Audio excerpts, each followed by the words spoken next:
E a doutora Renata está aqui com a gente. Tudo bem, doutora? Satisfação tê-la conosco. Boa tarde. Boa tarde, eu que agradeço a presença. Estou muito feliz de estar aqui. Eu que estou honrado, né? A primeira vez que a doutora vem me conceder uma entrevista aqui no programa. Já vou para um ano na casa, Lene? Já tem quase, né? Fazer um ano aqui no Rondônia Urgente. Agradeço a oportunidade e agora agradeço a vinda da doutora pela primeira vez aqui para a gente falar de um assunto muito importante, que é a saúde dos olhos em tempo de pandemia, de Covid-19. Tem algum tipo de relação? Fala-se sobre sequelas, né, de quem teve a doença, o vírus. A saúde dos olhos pode ser comprometida? Com certeza. Desde o início da infecção, um dos primeiros sintomas pode ser a conjuntivite viral causada pelo Covid. Essa conjuntivite é como se fosse uma conjuntivite viral normal, os olhos ficam vermelhos, ardem, lacrimejam e pode ser o primeiro sintoma. Além disso, que é uma inflamação tranquila de tratar, a conjuntivite, são os problemas na retina, que é na parte posterior do olho. O que acontece lá? A gente não sabe ainda, várias pesquisas estão sendo realizadas com pacientes, tanto internados quanto apenas os que tiveram Covid, do que acontece. A gente não sabe se é inflamação ou se é alteração da coagulação, ou até a própria infecção do vírus e a ação do vírus na retina, mas acontece uma retinopatia durante a infecção que acomete os vasos da retina, causando hemorragias e microtrombos, podendo causar cegueira.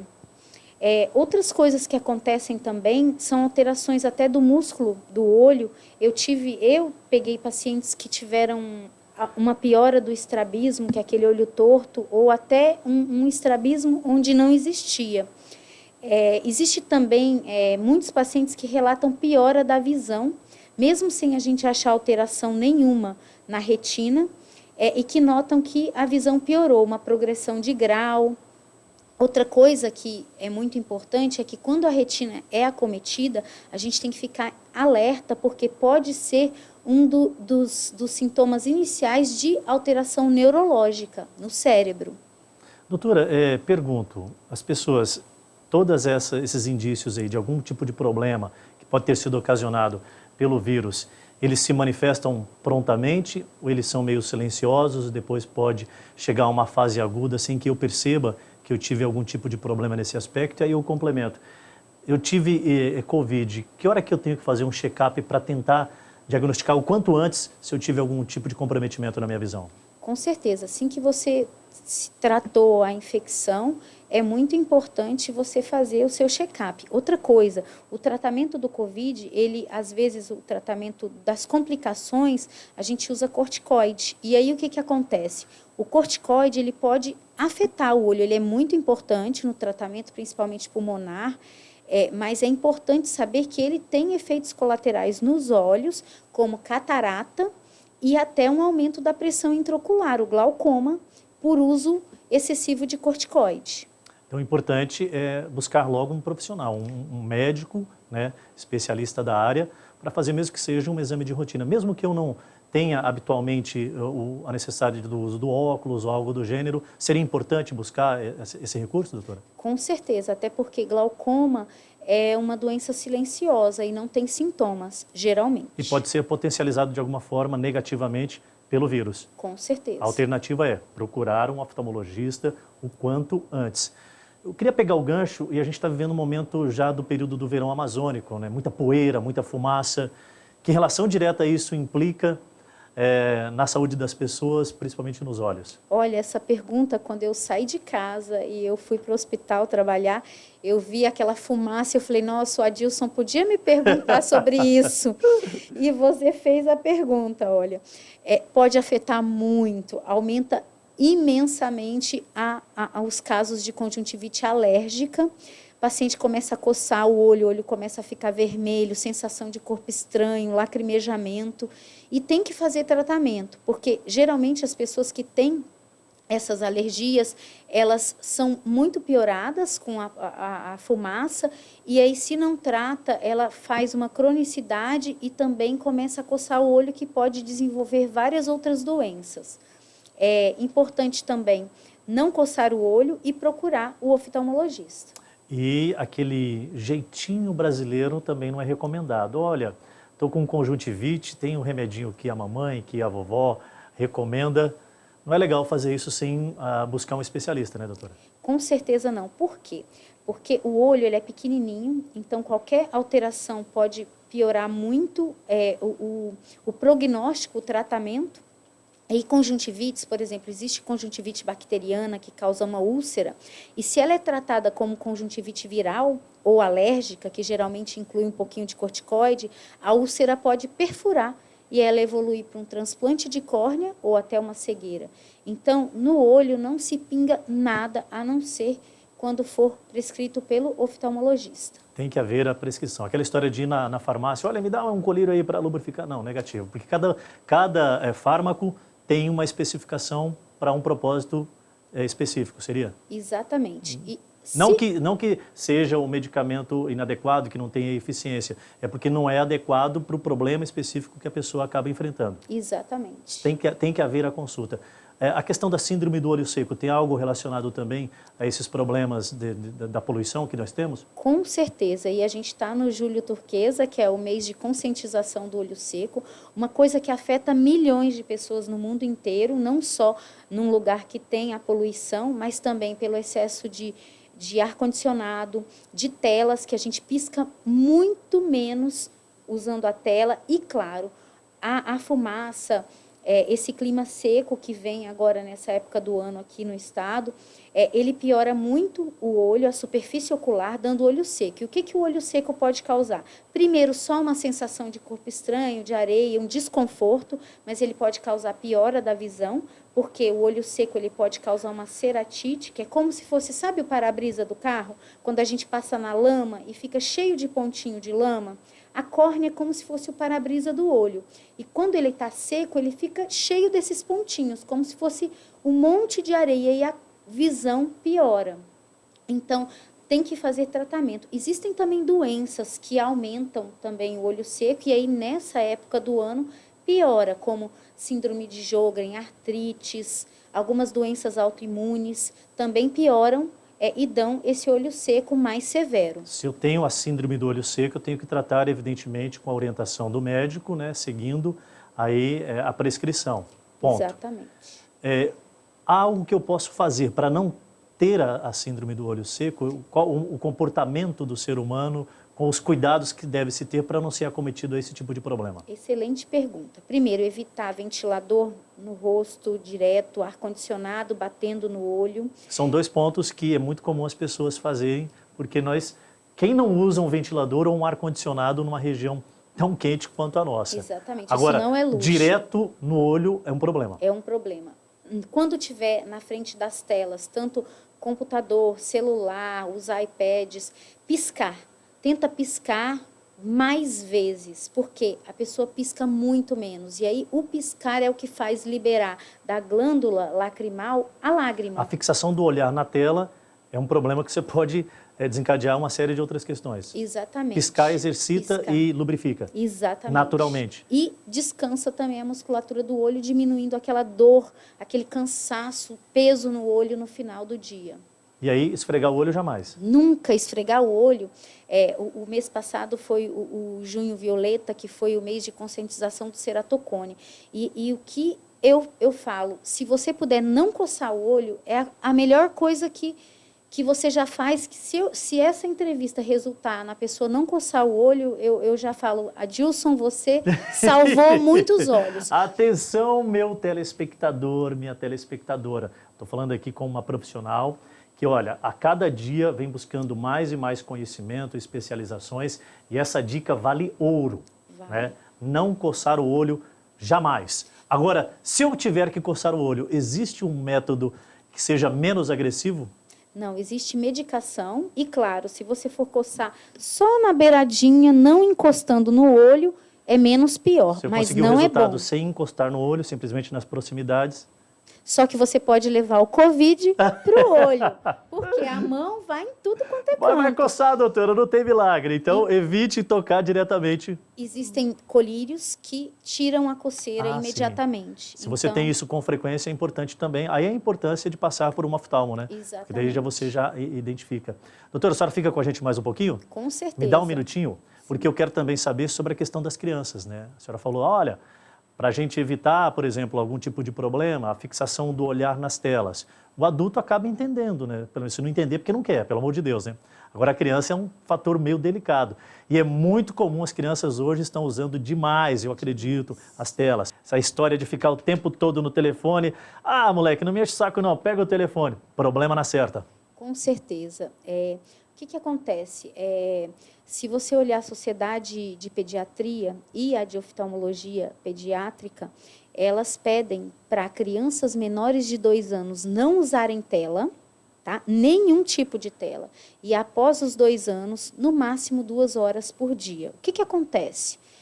A escola está online agora, na pandemia. Então, assim, geralmente dura a aula de 4 a 5 horas. Então, essa exposição não tem como a gente proibir, né?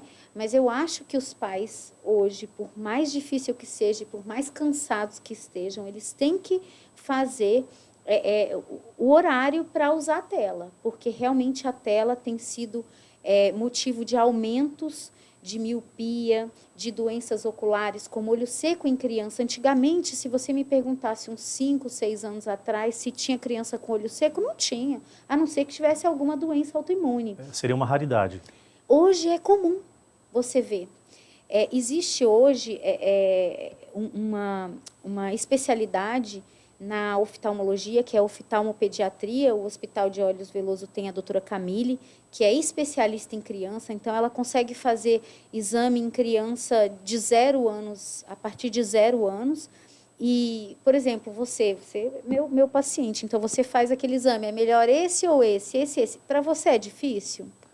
Não, acho que é altamente possível se adequar de acordo com a necessidade de cada um. A gente tem que fazer a nossa necessidade ser enquadrada no perfil, né? Mas não tem uma dificuldade de fazer aquele exame? É esse ou esse? Qual que é melhor? Às vezes você não fica em dúvida? Sim, aí sem sombra de dúvidas. Imagina uma criança. Aí, esse ou esse? É. Então, assim, para oftalmopediatria, hoje, essa área, existem aparelhos que são portáteis e que fazem... Mas são diferentes dos adultos?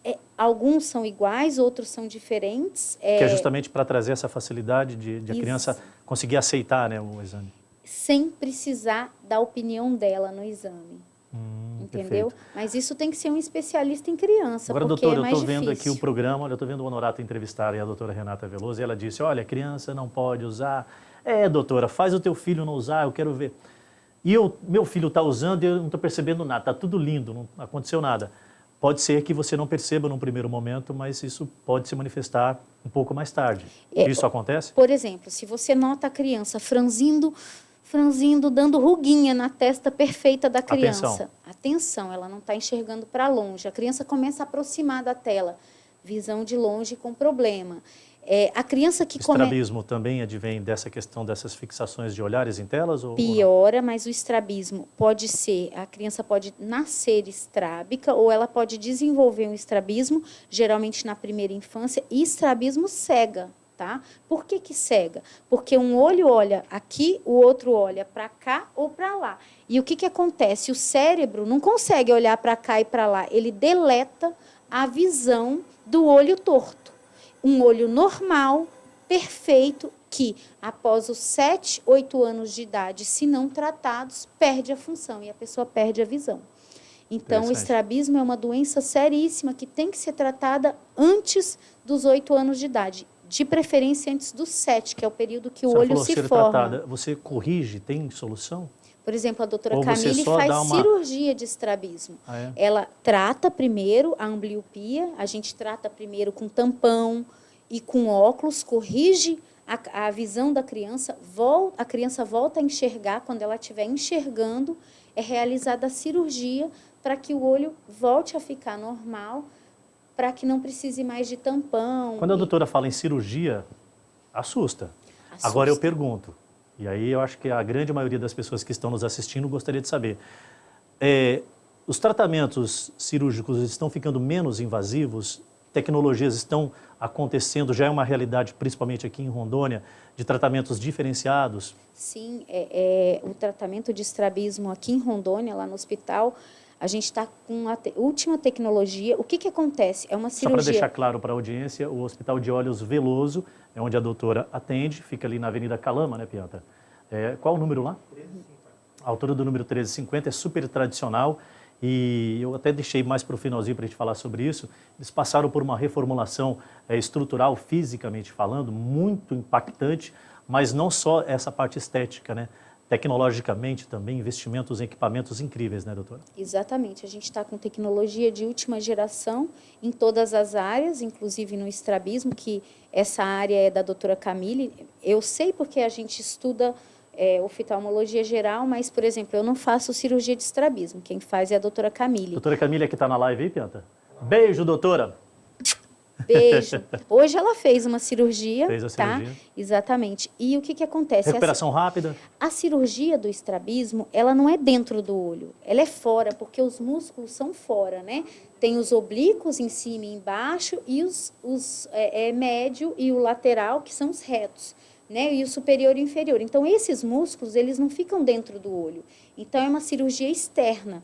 Não é uma cirurgia fácil, é uma cirurgia que exige muita técnica. Geralmente, em criança, a anestesia é maior, tá? Mas a cirurgia é muito efetiva. Perfeito. Então, assim, hoje existem vários métodos. Claro que há a necessidade de ter o profissional com a capacitação, a qualificação, a atualização e a tecnologia aliada a isso. Temos tudo o que é necessário para cuidar bem da saúde dos seus olhos aqui em Rondônia. Quero agradecer a vinda aqui, pena que o tempo é muito curto, tinha outros pontos para a gente estar tocando. Se quiser deixar alguma orientação para a audiência também sobre a questão da postura que devemos ter com o cuidado dos olhos, é evidente que tem que se procurar um profissional, mas tem um comportamento também que ajuda bastante. Exatamente. Eu acho que, como você deixou eu falar, não coçar os olhos, que a gente já falou, evita pingar coisas nos olhos que não sejam receita médica por oftalmologista, tá? Porque é o que mais sabe da saúde ocular. Se você tiver lubrificantes, quando você tiver alguma coisa no olho, você pode pingar o lubrificante. Você foi numa consulta de rotina com o oftalmologista e ele prescreveu um lubrificante. É bom ter um lubrificante na bolsa. Principalmente nesse período da seca, né? Exatamente. Lubrificar. Se cai alguma coisa no olho, passa o lubrificante para tirar. Outra coisa, não usar soro fisiológico e água boricada de rotina. Ele não tem o pH da lágrima, então ele resseca mais o olho, principalmente agora, nesse período, tem que usar um lubrificante ocular e não soro fisiológico nem água boricada. Isso é bom quando cai alguma coisa no olho, caiu um corpo estranho, algum líquido, alguma coisa, lava com o que você tiver. Água ou soro fisiológico, água boricada. Agora, pro dia a dia, não tenha o hábito de instilar nos olhos. Muito bem, doutora Renata Veloso, grato pela sua vinda aqui, que seja a primeira de muitas outras, tá? Eu tenho absoluta convicção de que o espectador também vai gostar de saber sobre outros assuntos relacionados aos cuidados que devemos ter. Quem quiser, de repente, encontrar a doutora, ela está na internet também, eu tenho visto que está ali prestando um serviço genial para os seguidores, né? Muitas orientações. O Instagram é? Doutora.veloso. Doutora.veloso, V-L-L-O-S-O. Exatamente. Com 2 L's. 2 L's e um S. Doutora.veloso, está lá no Instagram, muito legal. E atendendo periodicamente no Hospital de Olhos Veloso, uma super estrutura ali na Avenida Calama. Mais uma vez, obrigado pela vinda. Abraço, meu amigo doutor Ricardo Pianta, também esposo da doutora, que está aqui acompanhando no estúdio e transmitindo para a internet, né? Vou te contar um negócio.